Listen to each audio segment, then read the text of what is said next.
Hey everybody, it's time to talk about LED light panels. Hey everyone, my name is Doug Johnson with Doug Johnson Productions, and I wanted to spend a little bit of time today talking about LED light panels. I've recently replaced my old school hot lights, incandescent lights, with LEDs, or at least I'm starting down that path, and I wanted to show you guys some of the stuff that I've gotten, talk about what I like, what I don't like about each one of them, and hopefully give you some options if you need to make some light purchases yourself. So it's only been within the last couple of years that LED light panels have put out enough light and been affordable enough to be practical when you're doing video production. So up until recently, very recently, I've actually been using incandescent lights. The problem with those is they're very hot, they use a lot of power, and they're heavy. So being able to go with an LED panel, which is the exact opposite of all of those things, is wonderful. So LED panels within the last couple of years have become very affordable. The quality of the light has gotten to be very, very good. They're very lightweight and they use very little power. So I'll talk about a few different models that we've got going on here. So I'll start here on the left. This one on the left here, it's made by a company called Pergear, P-E-R-G-E-A-R, company out of China. These are very thin, very lightweight, and very strong. They're actually made of aluminum. This particular model is called the Lightmate S. It's a 480 LED panel, and it uses daylight colored LEDs. I'll get to more color more here in a minute. The one in the middle is called it's made by a company called Genaray. It's the SpectroLED Studio 500. This is what we call a bicolor LED, so it produces light that's anywhere from 3200 Kelvin up to 5500 Kelvin in temperature. And it comes in a great kit that includes stands and diffuser and some other things. So the one on the right is also made by Genaray, and this is the SpectroLED Essential 240. This is also a bicolor light, which allows you to do light from 3200 to 5500 Kelvin. Now, what do I mean when I talk about light color? Not all light is actually white. Some light is more orange, some light's more blue, and when you're talking about using light for shooting video, you need to pay attention to what your color temperature is. Now, the old school incandescent lights that we used to use, the hot lights, those mostly were in the 2700 to 3200 range.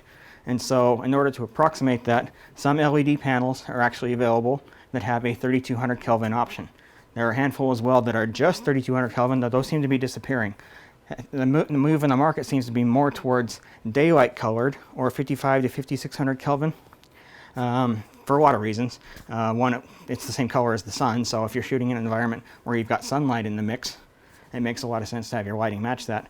But also because that's closer to, and the reason I selected them, it's closer to the color that's produced on LED and television monitors. So if you're shooting like I am, where you've got monitors in the display, monitors inside the shot, you really need to be shooting 5500 or even higher, because LCD monitors are calibrated for 6500 Kelvin. So even the 5500 is actually a little bit too low and still produces a slightly blue tint on monitors. But as you can see here, with the TV here in the background, the color temperature when I'm shooting under 5500 Kelvin or 5600 Kelvin is a lot closer to what is being produced by the television than what you would find if you're using the 3200K lights from the past.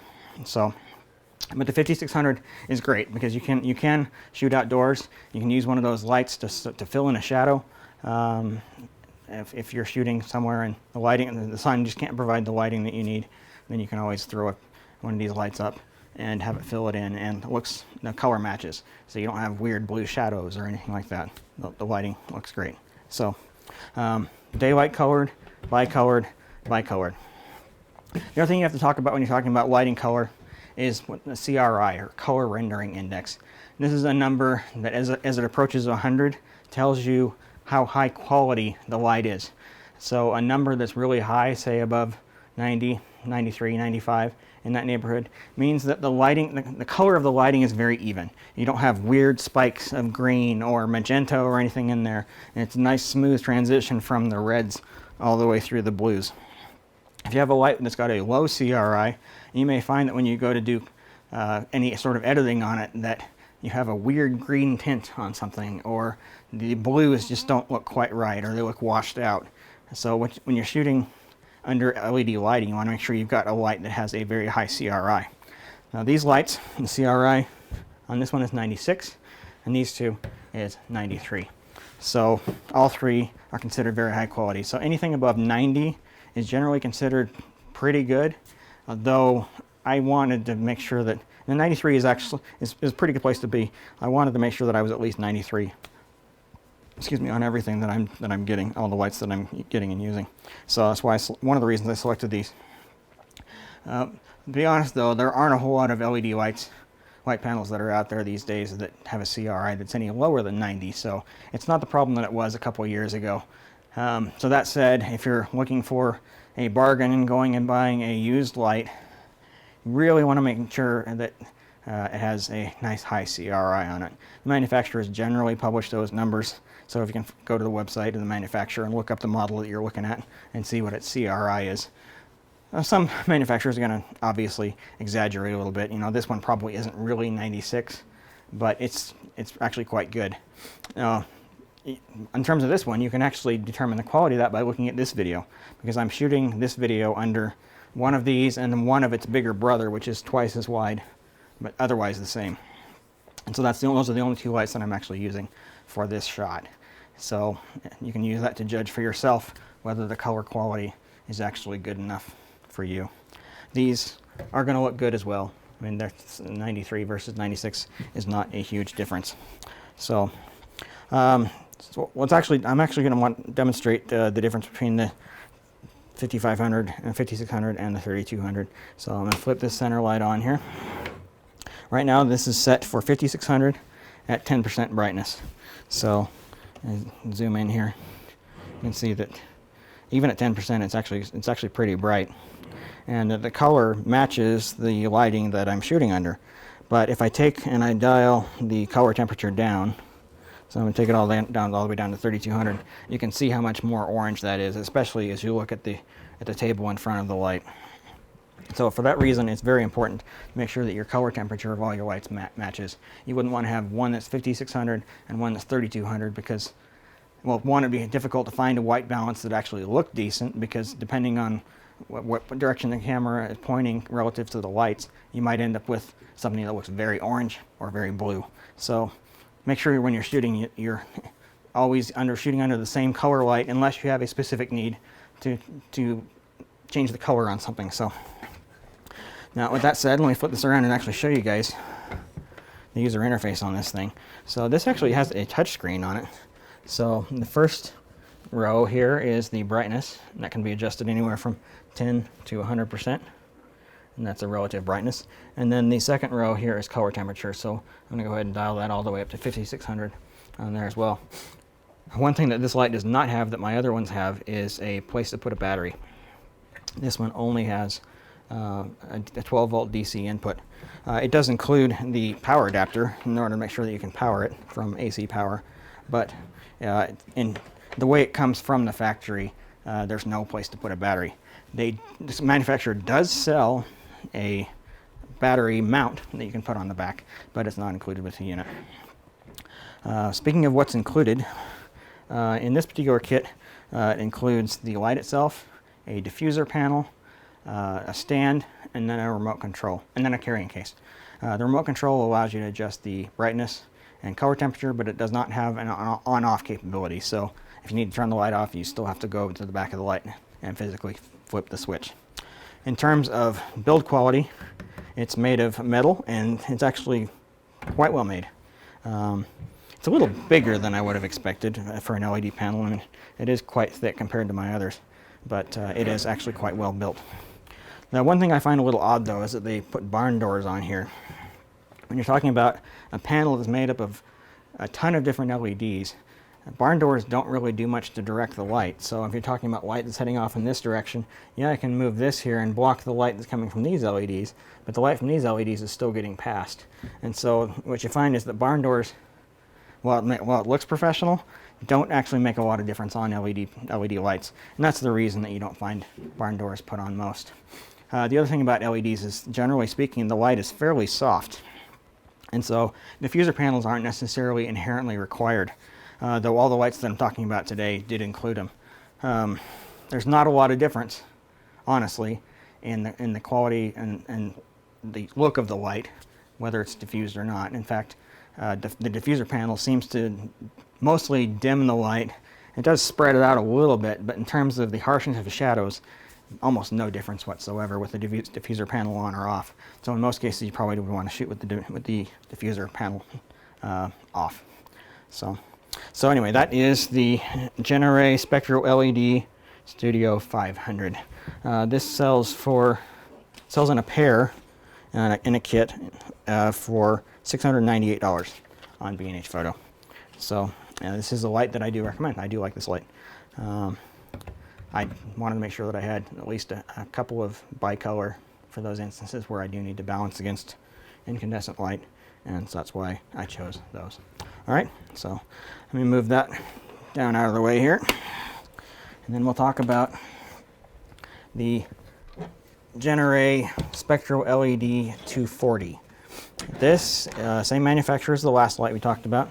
This one, 240 LEDs, half of which are 5600, half are 3200. So let me turn that on.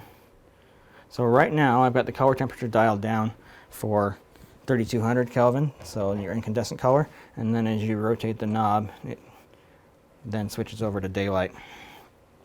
So that actually brings up an interesting point I didn't talk about before. When you talk about a bicolor LED panel, if you're shooting at 3200 or 5600, you're only using half of the LEDs that are on the panel. So it's going to be half as bright as a panel that's all a single color. So just something to be aware of. Like if you go to buy a light and think, oh, why I can get this bicolor one, so I can support both colors instead of the single color one. Well, yes, you can, but you're only going to get half the light out of it, because if you're shooting at either ends of the spectrum, only half of the LEDs are even going to be used. So something to be aware of. Turn this around and show you the back panel on it. So on the back here, we've got the brightness dial and a color temperature dial. And then on this opposite end is where you find a place to put a Sony NPF style battery. There's also a AC power input jack there as well, and then it's mounted on a yoke that can go on a light stand. This light, I'll just be honest, it's not my favorite. It's made of plastic, not even super high quality plastic, and I actually bought two of these, and one of them was malfunctioning when I received it. The color control knob wasn't functioning properly. It would go all the way to daylight, but if you try to turn it all the way over to the incandescent color, it would just shut off. It wouldn't have any light whatsoever. If you have it somewhere in the middle, you can kind of blend it, but there's something very wrong with the color temperature knob on there. And B&H is going to replace it for me, but I think it's probably a sign of the quality control that's in place on this particular model. The other light that I first showed you from the same manufacturer, I think is fine. I don't have any qualms with that one at all. But this one, if I was to do it over again, I'd probably skip and do something else. Especially considering it's the same price as this other one, which we'll talk about here in a minute. It does include a diffuser panel, which is odd because it's actually bigger than the front. And you put it in place by actually bending it. So it bows out on the front. The other problem with it is it's actually taller than the light panel itself, which means that if you want to rotate your light downward on the yoke, it can only go a couple of degrees down before the diffuser actually strikes the yoke itself, and that's just not a good thing. Like, it's very common when you're putting up lights like this to be able to shoot downward with them. So generally speaking, lighting from above looks better than lighting below or even at the same level as your subject. So it's just rather odd that it has that limitation. But since the diffusers don't actually do a whole lot, it may not be the end of the world. This light I bought in a kit of 2. The kit included the light, the diffuser, a 6-foot stand, a little shorter than some of the other ones, a carrying case, and that's it. No batteries in that particular kit. And that kit of 2 lights was $315. So, okay, not a light I would actually recommend. All right, with that out of the way, we can talk about my favorite of the bunch. This is Pergear, P-E-R-G-E-A-R, Lightmate S. This is a 400 LED panel as compared to 240 and 500. This one is only daylight. Let me flip that on. Turn it down to its minimum brightness here. So this light is extremely well made. It's all solid metal. It just feels great. Flip it around back here. I'm going to unplug it from the wall. On the back, you can see that there's 2 slots for the Sony style batteries, a dimmer knob, a switch to allow you to turn it on and off and select between AC power or battery, and then a power input jack. Now, one of the great things about LEDs compared to incandescent or even fluorescent is that they're a lot more energy efficient. The kit I bought with these includes 2 batteries per light, and 2 batteries, I timed it, will run the light at full brightness for about 10 hours. So really long time. It's typical shooting day, 10 hours. So yeah, you're getting enough battery to power for an entire day of shooting. It also includes the chargers for those batteries, and those chargers take roughly about 2 hours to charge the battery. So you get a full day of shooting and enough chargers to charge your batteries for the full day of shooting in a matter of a couple of hours. So I can't really say enough good about this light. And this thing is lightweight, it's strong, very high quality light. It does include a diffuser. So as mentioned earlier, the diffusers on these lights don't really do a whole lot. Now, I also bought the twice as wide version of this one. It's called the Lightmate Plus, and that's my primary light that I'm shooting under right now. Virtually identical, twice as wide. The one difference between them is that instead of using the Sony style batteries, it uses the V-Lock or a V-mount battery. I have not.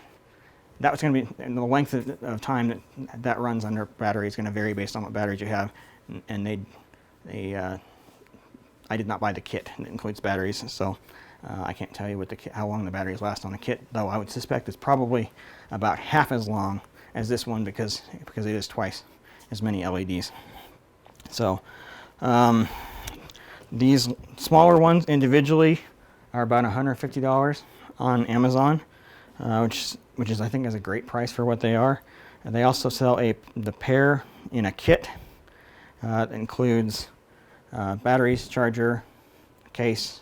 Even the individual ones include the case, diffuser, and some stands. And that kit is $360 on Amazon. So great deal, absolutely great deal. I bought the kit and I'm in love. It's awesome. I sort of wish that instead of buying these, I bought more of these, and for those times when I do need incandescent color lighting, drag out the old incandescents, even though they're big, heavy, and hot, and etc. So, but again, I cannot recommend these lights highly enough. They are awesome. The manual for this light indicates that the company makes a bicolor version, though it doesn't seem to be on their website, and Amazon doesn't sell it. So maybe it's still coming. Don't know.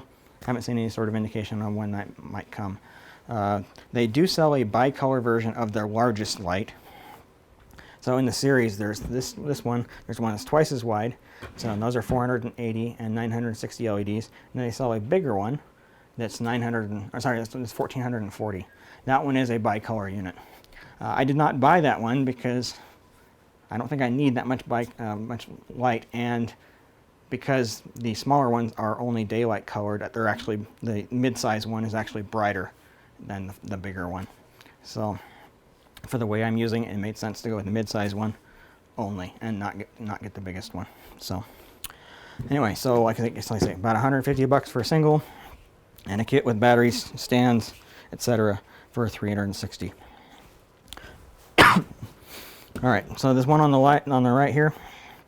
This is the Genaray Spectro LED Essential 240. That's a kit for $315, and the Spectro LED 500, the first one that I showed, that one sells for $698 for the kit. Includes stands, cases, carrying, yeah, etc. So anyway, all in all, very highly recommended, not recommended, and then I'll actually bring this one back up here, and then mostly recommended. I do like the light though. If you don't need bicolor capability, these are definitely a better way to go.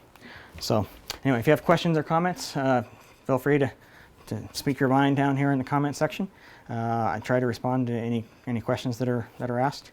Also, be sure to like and subscribe. I'm going to have more production videos coming before too long, and it'd be great to have the opportunity to view those as well. So, anyway, thanks for watching. Have a great day.